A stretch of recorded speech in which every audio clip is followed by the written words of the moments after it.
As Mary, nearing her late 50s, reflects on her life, she finds herself at a turning point.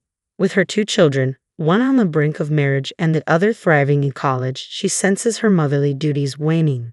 As a former nurse, she contemplates a return to caregiving, feeling the pull of her profession once more. However, life throws her a curveball when she receives distressing news. Her father-in-law, Bob, has suffered a stroke. Rushing to the hospital at her husband John's urgent call, Mary's thoughts swirl with concern. Bob, always a pillar of kindness and warmth, has been grappling with the loss of his wife, Alice, for the past 3 years. Despite Mary's efforts to uplift his spirits through family gatherings and outings, she's noticed a gradual decline in Bob's energy. Just as she begins to see glimmers of his old vitality returning, the news of his stroke hits her like a thunderbolt. Arriving at the hospital, she finds Bob's daughter and son-in-law engaged in conversation, a mix of emotions swirling within her. "Apologies for my tardiness. How's Bob holding up?" I gasped out, hurting to catch up with John's sister, Isabella. Her response was a sigh of irritation as she glanced my way, clearly annoyed. "You're late. We're in a hurry. Can you handle this?" With that brisk dismissal, she hurried off, leaving me behind. Isabella's indifference towards Bob was palpable, a demeanor she carried even when Alice, Bob's late wife, was alive. Despite Bob and Alice's unwavering kindness, Isabella remained aloof, untouched by their warmth. Left alone in the waiting area, I paced nervously, my thoughts consumed by Bob's condition. Meanwhile, John rushed in, his concern evident in the beads of sweat on his forehead and his soaked dress shirt. "Mary, how's Dad?" he asked anxiously. I shook my head, indicating I had no updates yet. John's reaction was visceral. He dropped the bags he was carrying, his complexion draining of color. "No, that's not what I meant," I reassured him quickly. "He's still in surgery. We're waiting for news." Relief washed over John, evident in the way he retrieved his fallen bags and slumped into a nearby chair. "Should we brace ourselves?" I hurried over to John, who teetered on the edge of tears, and placed a comforting hand on his back. "It'll be all right," I murmured, feeling utterly helpless with no words substantial enough to offer solace. Hours ticked by before the surgery's conclusion, and we were ushered into a small room by the doctor for an update. "The surgery went well, but there may be lasting effects," the doctor explained gently, indicating that Bob would require ongoing care. While our hearts hoped for Bob's swift recovery, the reality of caregiving loomed, a responsibility that would involve Isabella and her husband. John and I decided to reach out to Isabella to discuss the next steps. After a conversation, we agreed to convene at Bob's home, a gathering necessitated by the circumstances while Bob remained hospitalized. "I won't be his caregiver," Isabella declared bluntly, sending shockwaves through John and me. "But what are we supposed to do then?" I countered, baffled by her indifference. Isabella, nonchalant, continued toying with her meticulously manicured nails, a stark contrast to the gravity of the conversation. Her husband, Tom, simply nodded along. "What about a nursing home?" I suggested, met with Isabella's vehement refusal. "I'm not wasting money on that. This is what happens whenever I get involved," she snapped, shooting me a venomous glare. "It's like my opinion doesn't matter, so I keep quiet. If he can't go to a facility and neither of you will care for him, what's the plan?" John pressed, frustration seeping into his voice. "That's why you should handle it. I don't want some burden in my home," Isabella chuckled callously, pushing me to my breaking point. "Enough. He's your father, for heaven's sake," I snapped, my patience wearing thin. "I don't care. Why am I expected to bear the responsibility just because he's my father? He's John's father too. I've been saying you two should handle it." "I don't have a response to that. We'd love to care for him at home, but our house isn't equipped for it," I explained, feeling the weight of reality pressing down. "There are too many obstacles, stairs, uneven floors. To bring my father-in-law here, we need significant renovations and we simply can't afford it." "Mary, you're trained in caregiving, aren't you? It shouldn't be a big deal," Isabella remarked smugly, her tone grating on my nerves. John shared my frustration, and we silently agreed to table the discussion for now, retreating from his parents' home. "What's our next move, Mary? You mentioned considering a return to caregiving," John inquired, his concern evident. "It's not just about the job. We have to make this place safe for Dad, and that's a financial challenge," I replied, trying to reassure him. "You're right," John conceded, acknowledging the daunting road ahead. I estimate it could cost around $100,000. That's just a ballpark figure, but considering the modifications needed for the entire first floor to accommodate him, that's roughly what we're looking at. I mused aloud, grappling with the daunting financial reality. With our eldest still in college, we simply don't have that kind of money. We're still paying off the mortgage, and the thought of taking on another loan for renovations is overwhelming. It's a difficult decision, but should we consider a facility for him? The question is, would he even be able to get in? The waitlists are long, and the expenses significant. And I doubt Isabella and her family would offer any assistance. It feels like we're stuck with no viable solution. Deciding to at least listen to my father-in-law's perspective, I made my way alone to the hospital where he was admitted. Stepping into his room, I was greeted by a sight that lifted my spirits. My father-in-law, visibly improved, greeted me with a warm smile. "Please don't apologize," my father-in-law would often murmur upon my visits. "There's no trouble at all. And look, I've brought you one of your favorite books today." "Why apologize? You're bringing me joy," I'd respond, trying to uplift his spirits. The doctor had informed us of his stroke, leaving him unable to move the right half of his body independently. To read, he'd prop the book on the table, using a weight to keep the pages steady. "Ah, thank you," my father-in-law replied gratefully, accepting the book I'd brought. I gently placed the book by his pillow. "Dad, I came today because I wanted to talk about what lies ahead," I began, meeting his warm smile with a heavy heart. "Oh, I understand. I'll be fine, even in a nursing home. I've prepared for it, so please don't worry," he reassured me, though I sensed a flicker of loneliness in his eyes. "Well, Dad, if you're open to it, why not come stay with us? I have experience in elderly care, and as a stay-at-home mom, I have the time. John will be there too. Let's live together," I blurted out, sensing his solitude. His surprise was evident, perhaps realizing deep down that returning to his own home, where Isabella and her husband resided, might not be feasible. I couldn't shake the feeling that they'd view him as a burden, ultimately leading to a nursing home.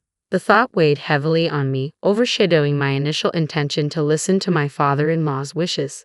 There was a twinge of guilt toward my husband John, but I knew he'd understand. Now, we needed to arrange for his care upon discharge. Money was a concern, so I decided to seek Isabella's input. With these thoughts swirling in my mind, I made my way home.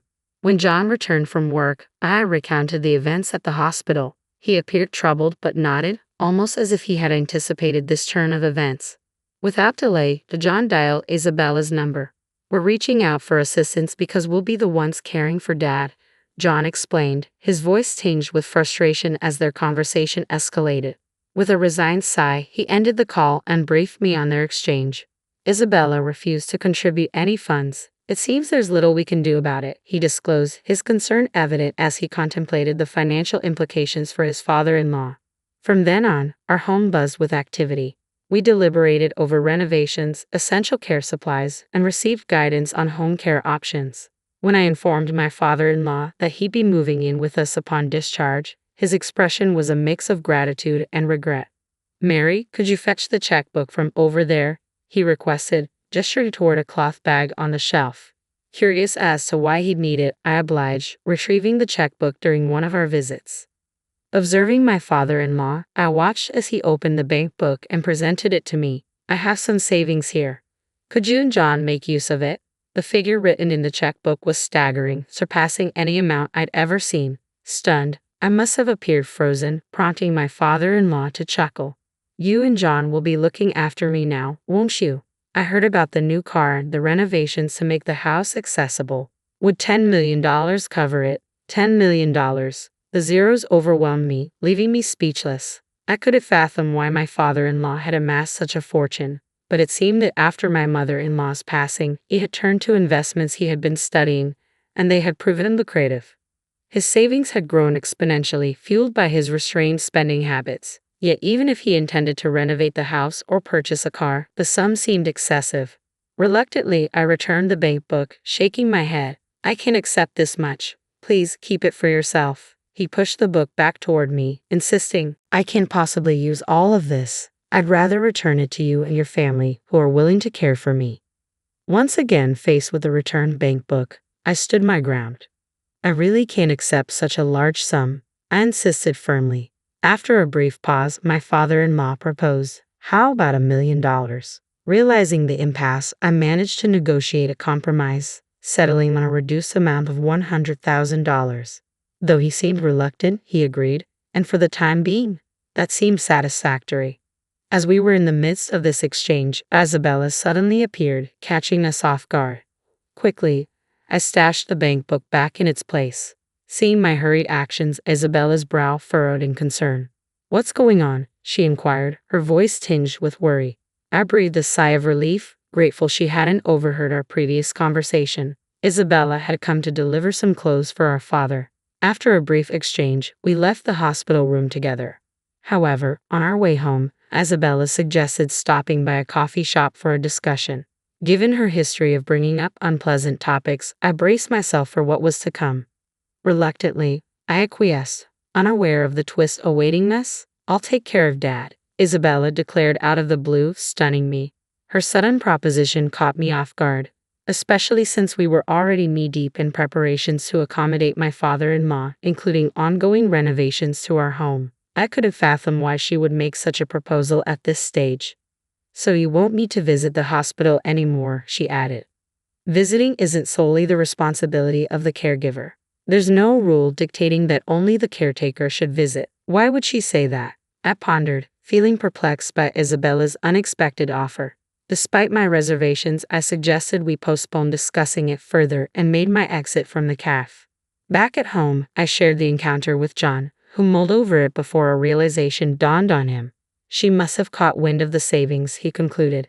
"It seems that's the case," he added. "Otherwise, she wouldn't have volunteered for the caretaking role, especially given her previous reluctance." I harbored a vague suspicion that Isabella had somehow discovered the extent of my father-in-law's savings and was angling to secure a share of it for herself. Perhaps she would concoct a reason to start dipping into the funds. "But what do we do about it?" I queried, feeling a sense of unease. "I've got an idea. Let's give her a chance," John suggested with a mischievous grin, hinting at a plan brewing in his mind. Uneasy about his scheme, I opted to stay silent and play along with Isabella's request for the time being. I assured my father-in-law that financial concerns were no longer an issue and that Isabella would be providing care. His response was vague, his expression neither confirming nor denying his comprehension. With that, the conversation concluded. Following his discharge from the hospital, my father-in-law returned to the family home in Nebraska, where Isabella resided. During a visit to the house, I couldn't discern any signs of renovation or adequate caregiving supplies. I questioned whether genuine caregiving could take place under such circumstances. However, it was Isabella's decision, and I felt it wasn't my place to intervene, so I remained silent. 2 months later, I received a frantic call from Isabella. "Mary, I can't do this anymore. Please come over right now," she pleaded urgently. Concerned, I wasted no time and rushed to the house in Nebraska. Upon my arrival, I was greeted by a disarrayed house and a foul odor lingering in the air. Puzzled by the scene before me, Isabella emerged, looking more worn out than ever. Dark circles shadowed her eyes, and her movements were unsteady. "Are you all right?" I asked, rushing to her side, alarmed by her condition. Isabella grasped my hand tightly and muttered, "Get rid of that." Confused at first, I managed to calm her down and coax an explanation out of her. It appeared that she had underestimated the demands of caregiving. From assisting with mobility and meals to managing incontinence, including dealing with diapers, the responsibilities had overwhelmed her. She felt incapable of managing anything, not even attending to her own needs. I reassured her that I couldn't make any immediate decisions but promised to reach out as soon as possible. With a heavy heart, I carried this burden home with me. "It's been 2 months already." "Impressive," John remarked, glancing at the calendar. It seemed he had anticipated this turn of events. He suggested we pick up my father-in-law on his next day off, and I readily agreed. A few days later, as we arrived at the family home in Nebraska, my father-in-law was already packed and prepared to depart. Relief washed over me knowing we could finally bring him home. Just because I endured for 2 months and used to live here doesn't mean I don't deserve compensation. "I think $5 million sounds fair," Isabella declared suddenly as we were assisting my father-in-law into the car. I froze in disbelief. John, too, was taken aback, turning to face Isabella with a mixture of surprise and dismay. But she remained unfazed, sporting a smug expression. "Isabella, What on earth are you talking about? This isn't the time or place to discuss money, especially not in front of Dad. Remember, he raised us, John reasoned, attempting to appeal to her sense of decency, but his words seemed to fall on deaf ears. I'm his daughter. It's only fair that I get compensated, Isabella retorted defiantly, her audacity catching me off guard. How could she be so brazen? Appalled by Isabella's attitude, I couldn't hold back. Isabella, discussing money in this manner is completely inappropriate. Besides, you've already received funds, I interjected, my father-in-law echoing my sentiment with a disbelieving expression. That's all gone now. Just $5 million. What's the harm in that? If you're just going to squander it away, you might as well put it to good use. Isabella's callous words towards her own father left me speechless. Even my typically composed husband John was visibly enraged, his face flushing red with anger as he glared at his sister. John, it's all right, she's stating the truth. Bob, my father-in-law, attempted to calm his incensed son. Then, turning to Isabella with a stern demeanor, he delivered his verdict. Isabella, you are no longer welcome in this house. Leave immediately. His tone was cold and final. Stunned by his words, Isabella stood frozen in shock. What? What are you saying? I'm your daughter, Dad, Isabella exclaimed in disbelief. I have only one child, my son, and this woman beside me, Mary, is my daughter-in-law.